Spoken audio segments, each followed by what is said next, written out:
يقول آمين يا صديقي طالت المدة، مكنتني اصبر اصبر قد نفض صبري. مش هكذا الناس تفعل ساعة الشدة، بتقلب اسمك صالح قري على القهري. ضحيت لأجلك وشاركتك بدون عهده، وفي الآخر جبت لي عذري ولا عذري. صبري نافذ يا ابني مهرس قد وصل حده، العيش والملح ويندك وين راح ما ادري. شيله بعنوان صبرت كم جهدي، مقدمة من الأخ أمين القري إلى الأخ نصر عبادي المهرس. كتب كلمة شاعر الذوق والإخلاق الشعري لعبده.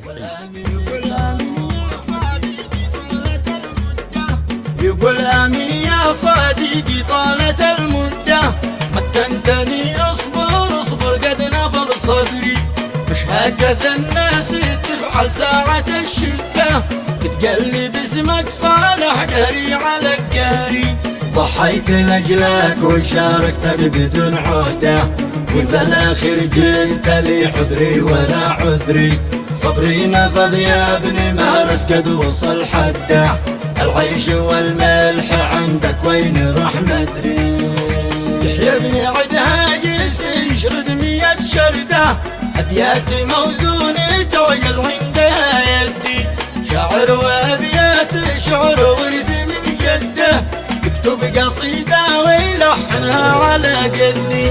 الأخ نصر ابن مهرس قد خلف وعده، من حي عرفته ضماري طار من يدي.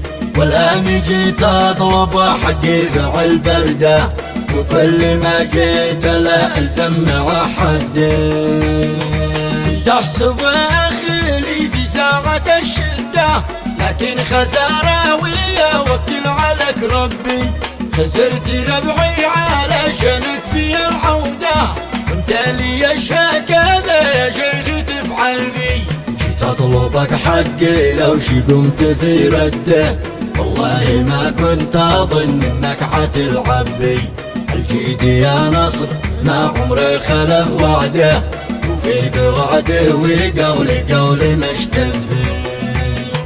وانت مكنتني رقده ورا رقده، 4 سنين بين طالب يا بشر حقي.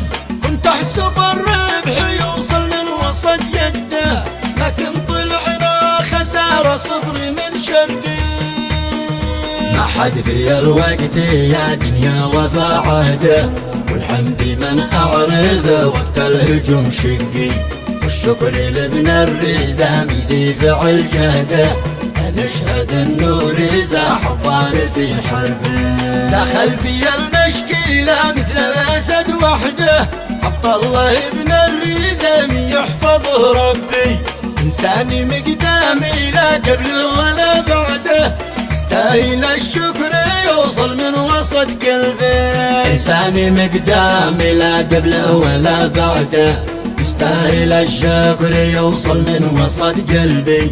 والختم صليت طلع قسي ندا، تغشى محمد رسول ذي سكن قلبي.